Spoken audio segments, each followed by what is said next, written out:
It's Thursday, November 7th, 2019, and this is the Pro and the Con Show.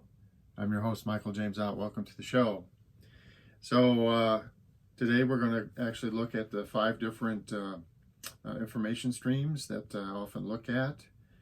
So from right to left, so you've got Breitbart and Fox News, and then NPR in the center.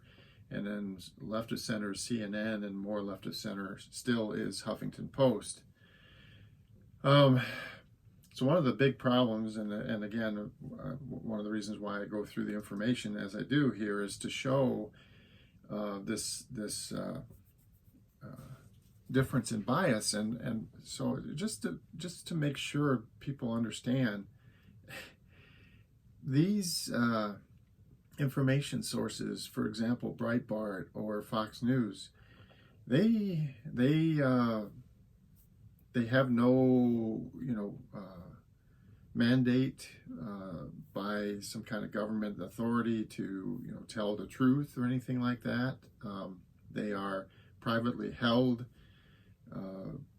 sites that are free to express whatever they want. And they can be, absolutely, completely and total propaganda sites, and they're free. This is they can call themselves news, which is what they do. So understand this. Many of the information sources that you have access to these days, they're under no mandate to tell you the truth, to say things in any kind of balanced way. And in fact, it's certainly the ownership of some of these locations. Their intent is they're just putting information out there and hoping that they can do it in whatever way that will get you to read it, because then they increase their advertising dollars and so on. And that's it. That is their motivation. And then they sometimes have their own agendas, is my understanding as well. But anyway, so let's look through. So right now, a whole lot of stuff going on with basically this thing with Ukraine and Mr. Trump and him pressuring the government in Ukraine to publicly state that they are investigating Mr. Biden, who is one of Mr. Trump's potential adversaries for the 2020 election. And so Breitbart, which is one of the more right-leaning ones, it has a couple of different headlines here. So one is Mulvaney, that's the acting chief of staff. Congress has subpoenaed him, and he's going to defy the subpoena. So this is, I don't know how this is all going to end up in the end. There are so many people that are just, Mr. Trump has said, executive privilege, nobody has to testify, nobody has to say a word. And that's only going to go so far, and then there's going to be a tipping point, and then I'm wondering what's going to happen to all these people. This is, it's very similar to, and don't take the analogy too far here, but when the Nazis ran Germany, and again, don't stay with me here, they were in power, and they did what they did, right? And the German people kind of let them do what they did, and then at some point it became clear that they were no longer going to be in power. And then all these people, there's dozens of people at the top of the Nazi organization that, they were imprisoned and stuff like that because, while they were in power, they could do what they wanted. But once they weren't in power, they were sentenced to jail. And I'm really strongly thinking that pretty soon here, when Mr. Trump isn't in the presidency anymore, a lot of these people that are basically, just blindly following him in his administration and not answering to these subpoenas, they're going to end up fined or in jail, I think. I think there's an excellent chance of that. Once so they're betting 100%, just like the Nazis, all the people around Hitler were betting that he would stay in power. These people are betting that Mr. Trump is going to stay in power, and if he doesn't, I think they're going to be in trouble. Anyway, so that's the major news from Breitbart. Now we look at Fox News, and their headline is that there is the so-called impeachment bombshell. So Tucker Carlson says that he has obtained emails that show that this ex-ambassador contacted Dem staffers. So this contact has been denied, but supposedly Mr. Tucker or Mr. Carlson feels like he's got some emails that show this happened. So again, right-leaning, right? So nothing really talking about the actual testimony of these people, but trying to constantly spin this whatever testimony they're given cannot be trusted. And then NPR just has a simple article here, Ukraine pressure. So let me read this caption here. It says, Ukraine pressure campaign undermined rule of law, says a top aide in the State Department. Politically related prosecutions undermine the value of law, George Kent said in his disposition.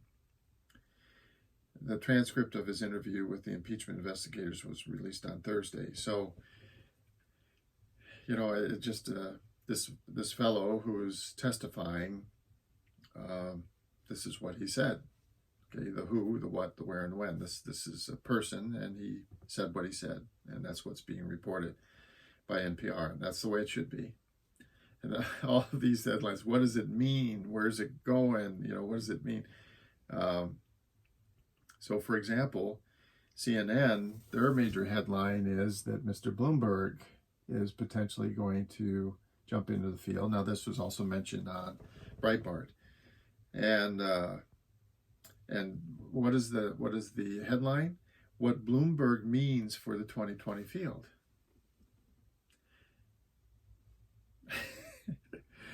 You can have an opinion page, but come on, stop this stuff. This is not news. The fact that he's said that he's going to try to jump in, and I can't remember, Arkansas or Alabama or something. He's going to try to jump into the presidential race on the Democratic side here, kind of at the late moments. That's news. That's the who, the what, the where, and when. Okay, and then you can have an opinions page where you can ask various political hacks, what that means or what they think it means to the election, to the Republicans, to the Democrats, to the fine opinion on the opinion page. The headline should never be what Bloomberg means for the 2020 field. Never. Okay, and then Huffington Post, they're focusing on, there's this anonymous book that came out, and Midnight Self-Massacre is part of and I haven't read any of this. The other headline here is that Pete Buttigieg is pitching himself as the Obama of 2020. So back in 2008, I think it was, Mr. Obama was a fairly unknown senator from the state of Illinois, but he was a charismatic person, had really good public speaking skills. And in fact, one of my old high school, they were in my college or my high school class. I remember running into him. I've only gone to one of my high school reunions, and the one I went to, I ran into this fellow, and he's been tremendously interested in politics for his entire life. When he was in high school, that's all he cared about was politics. Amazing. But anyway, so he's been running in the circles around Washington for years and years and years, and all the political stuff, the parties. And I remember at this reunion that he said to me, "Oh, there's this guy, you never heard of him, but he's going to be the next president of the United States." And it was Barack Obama. He mentioned his name, and I was like, "No, I've never heard of him." And but Mr. Obama, because of charisma, basically, and that people started believing in his messages and stuff like that. Well, Mr. Buttigieg has, in my mind, as when I've seen him, he has that similar presence in the room and that similar sort of charisma. And so maybe that's right. And it's a factual statement. He is pitching himself. He's saying, "I am the next Barack Obama. I'm the guy who's going to rocket forward." And the one indication that he's doing potentially has that potential is in Iowa. So nationally, he's only polling at, I don't know, it's like 6 or 8% or something amongst the Democratic nominees. But in Iowa, where these guys have been focused, he and Elizabeth Warren and Bernie Sanders are all right neck and neck, and Joe Biden. They're all like at 20%, 19%. They're right there. And that's kind of remarkable that he's at least at the moment kind of at this upper tier in Iowa. And so, and that's if he were to win Iowa, the caucuses there, that can be kind of this launching point. It makes, people start paying attention to him more as opposed to right now. He's not really people aren't paying too much attention to him, although he is doing pretty well gathering money. So he's getting quite a few donations, quite a bit, several millions of dollars per quarter in donations to his campaign. All right, so you can see the differences here between the different information sources and what they're focused on. And again, they have no government control, no censorship, no mandate to tell the truth. They can just focus on whatever it is that they want to report. It's just like watching movies or television shows. That they can say whatever they want. It doesn't have to be true. And very often in movies and television, of course, it's not. It's fiction. So be careful here, folks. Be careful. If you're going to look at information, regardless of the source, just focus on the who, the what, the where, and the when. This is the reporting. This is, the fact that Mr. Buttigieg, for example, is polling at 19 or 20% and pretty much equal with Elizabeth Warren. That's news. That's a tidbit of information. Now, what that means going forward, or who knows? That becomes opinion. But this is what you're looking at here. Okay, so watch out. Watch out. Focus on the facts. Form your own opinions. Okay, and if you want to have discussions, have them, but they're opinion. And these websites, if they're not news, CNN and Breitbart and Fox News and so on, they're not true news. They're a whole lot of opinion. Watch for it. All right, for the Pro and Con Show for Thursday, November 7th, 2019, my name is Michael James Ott. Talk to you again real soon. Till then, bye for now.